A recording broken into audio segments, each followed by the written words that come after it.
আসসালামু আলাইকুম। আজকে আমরা একটা ওপেন বুক ব্ল্যাঙ্ক এখানে কিছু টেক্সট দিয়ে মক আপ করব। তার জন্য আমাদের এই বুকসের লেয়ারে যেতে হবে। আমি বুকসের লেয়ার অলরেডি একটা কপি রেখেছি। আপনারা এটাকে ডুপ্লিকেট করে দিবেন, দেন অরিজিনালটা হাইড করে রাখলাম। এই লেয়ারে কাজ করব। আমরা এই বুকসের লেয়ারে থাকা অবস্থায় এখন চলে যাব রেক্ট্যাঙ্গেল টুলে। রেক্ট্যাঙ্গেল থেকে আপনি যে পাতায় লিখতে চান সেই পাতাটুকু আমরা সিলেক্ট করব। ঠিক আমি এতটুকু সিলেক্ট করলাম, আমি এতটুকু জায়গায় লিখতে চাই।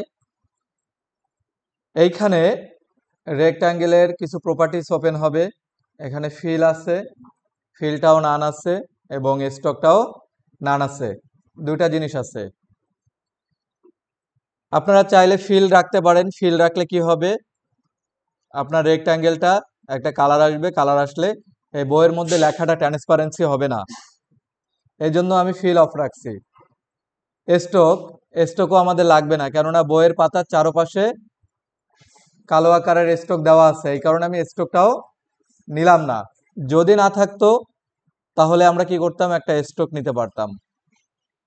যেহেতু আমার বইয়ের চারপাশে ফিল এবং স্টক দুটোই আছে, এই কারণে আমি এখানে ফিল স্টক নান রাখলাম।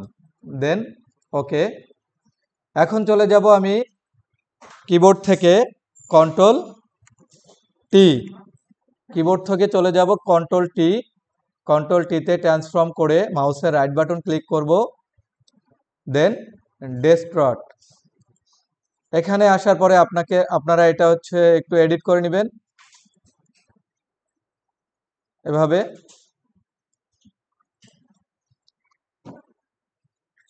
দেন আমি টিক মার্ক দিয়ে দিলাম। এখন চলে যাব লেয়ারে। আমি যে রেক্ট্যাঙ্গেল নিয়েছি, এই রেক্ট্যাঙ্গেলের জন্য আলাদা একটা লেয়ার তৈরি হয়েছে এবং লেয়ারের মধ্যে এখানে একটা থামলেন তৈরি হয়েছে। এই থামলেনের নাম এখন লেয়ার থামলেন। বাট আমি যদি লেয়ারের ডান পাশে মাউসের রাইট বাটন ক্লিক করে কনভার্ট টু স্মার্ট অবজেক্ট করে নেই, তখন এই থামলেনের নাম আসবে স্মার্ট অবজেক্ট থামলেন। স্মার্ট অবজেক্ট থামলেইনে আমি মাউস দিয়ে ডাবল ক্লিক করব। যতটুক পরিমাণে রেক্ট্যাঙ্গেল নিয়েছিলাম ততটুক ওপেন হবে। আমি এইখানে এখন টাইপ টুল নিব, যেটা আমি টাইপ করতে চাই। দেখেন, টাইপ নেওয়ার পরে এখানে যদি আমরা লিখতে যাই, টাইপটা একটু ভিন্ন আকারে আসতেছে।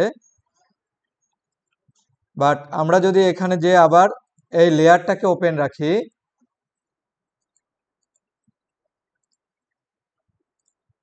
রেক্ট্যাঙ্গেলের লেয়ারটা যদি শো করি, এখানে দেখবেন এই যে। দেন এখন যদি টাইপ নেই, আমার যতটুক রেক্ট্যাঙ্গেল নিয়েছিলাম ততটুকের একটা প্রতিচ্ছবি দেখতে পারবো। ঠিক আছে। এখন যদি আমরা টাইপ করি, ভিতরে টাইপ হবে। দেখেন টাইপের কিন্তু ডিরেকশন চেঞ্জ হচ্ছে। ঠিক আছে। এই যে আমি যদি রেখার পরে রাখি বা পাথের পরে রাখি, তাহলে টাইপের ডিরেকশন চেঞ্জ হচ্ছে। আমরা এখানে দিয়ে দিলাম। এখানে গেলে টাইপটা হয়েছে কোথায়, পাথে হয়েছে, বাহিরে হয়নি। এটা বাহিরে বলবো না, এটা পাথে হয়েছে। আমি এটাকে ডিলিট করে দিলাম। বাট আমরা চাই ভিতরে করতে। কোথায়, ভিতরে। তাহলে আমরা রাখবো এখানে ভিতরে। এখানেও দেখেন যে অর্ধেক বাহিরে চলে গেছে। বিষয়টা কি, এটা আপনাদের বারবার মাথায় রাখতে হবে। এটা মাথায় না রাখলে ঝামেলায় পড়বেন। আমি আবার মুভ টুলে চলে গেলাম, দেন আবার টাইপে আসলাম। এখানে দেখেন সেই টাইপের লেয়ারটাই হারিয়ে গেছে, যার মধ্যে আমরা লিখব। তার জন্য আবার লেয়ারে যাব। কতগুলো টাইপ আসছে, তাই না? এই টাইপগুলাকে ডিলিট করে দিই, যেহেতু কিছু লেখি নাই। আমি বারবার প্রবলেম তৈরি করতেছি শুধু আপনাদের জন্য, যাতে এই বিষয়টা একবারেই বুঝতে পারেন। এটা নিয়ে আর দ্বিতীয় ভিডিও করার দরকার নাই। তো এই দেখেন এইখানে লেয়ার ওপেন হয়েছে টাইপে থাকা অবস্থায়। এবার এখানেও সেই একই প্রবলেম হবে। কি হবে, একই প্রবলেম হবে। আমি আরো একবার সেই লেয়ারে যে লেয়ারটাকে ডিলিট করে দিলাম। এখন টাইপের মধ্যে আসলাম,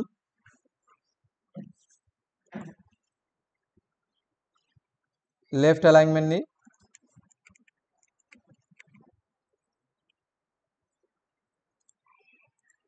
এই যে ভিতরে লিখব, ভিতরের দিকে ক্লিক দিব। আমি এখানে কোনো কারুকাজ করি নাই, জাস্ট ওইটা বাইরে ছিল, আমি আবার ডিলিট করে ভিতরে ক্লিক দিয়েছি। তারপর লেখাটা কোথায় হয়েছে? ভিতরে হয়ে গিয়েছে। এখানে যদি এত লেখার প্রয়োজন আপনাদের মনে না পড়ে বা লিখতে না চান, কিছু লেখা কেটে দিতে পারেন, কেননা লেখা অনেক নিচে হয়েছে অলরেডি। ব্যাক স্পেস প্রেস করলে দেখবেন যে অনেক লেখা নিচে অলরেডি আছে। তাহলে আমি নতুন করে যদি লিখতে চাই, এখান থেকে লিখতে পারবো।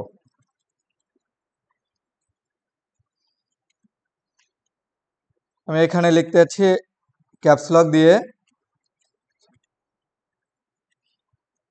NHRDF, ইন্টার প্রেস দিয়ে প্রজেক্ট,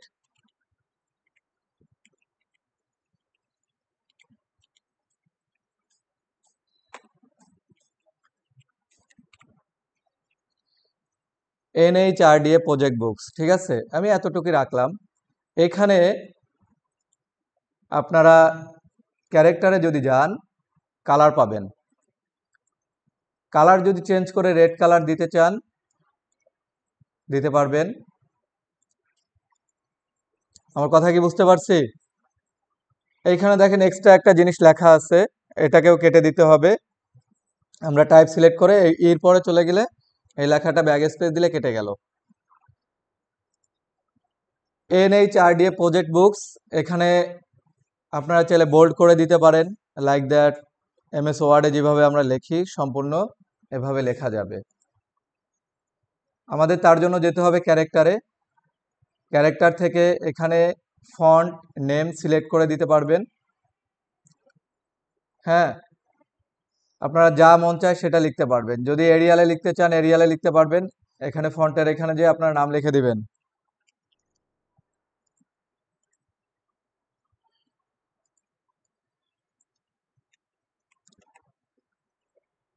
এই যে এরিয়াল বোল্ড চলে আসছে, আমরা এরিয়ালটা রাখলাম। ফন্টের সাইজ যদি বড় দিতে মনে হয় বড় দিতে পারবেন। এখানে কি আশা করি মনে হয় আর কারো সমস্যা হবে না। তাহলে এখানে আপাতত কাজ শেষ। এই জিনিসটাকে আমরা সেভ করব, Ctrl+S, সেভ অ্যাজ দিয়ে এটা কেটে দিব। তাহলে NHRDF যেটা লিখলাম সেটা এইখানে ওপেন হয়েছে। কথা কি বুঝতে পারছি? এই লেয়ারে থাকা অবস্থায় আমরা আবার একটা কাজ করব, সেটা হচ্ছে ট্রান্সফর্ম করব, Ctrl+T। ট্রান্সফর্ম করার পরে মাউসের রাইট বাটন ক্লিক করব, দেন র্যাপ করব। র্যাপ করলে দেখতেছি যে আমাদের লেখাটা ইজি সোজা আছে, বাট আমরা চাই আমাদের বইয়ের পেজ পৃষ্ঠাটা বাঁকা আছে, এই পৃষ্ঠাটা যেমন আমরা লেখাটাও ঠিক তেমনই রাখতে চাই, না হলে তো ভালো দেখাবে না। তাহলে র্যাপটা নিয়ে প্রথমে এই কর্নারটাকে এডিট করে এখানে বসিয়ে দিলাম, এই কর্নারটাকেও এডিট করে এখানে বসিয়ে দিলাম, এই কর্নারটাকে এডিট করে মানে বইয়ের পেজ যেখানে যেখানে আছে সেখানে বসিয়ে দিলাম যাতে বাহিরে না যায়। দেন এটাকে আমরা এভাবে দিলাম।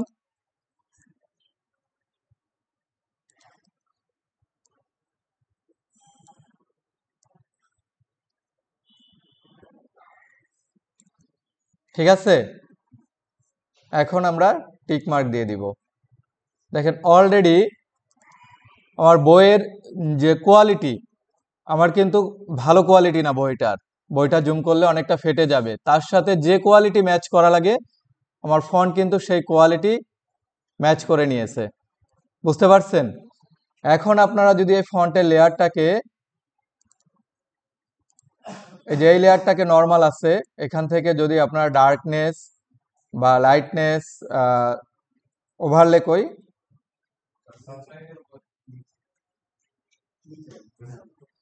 ওভারলে দিলে কালার আসবে না, আপনার মাল্টিপ্লাই দিলে কালার আসবে।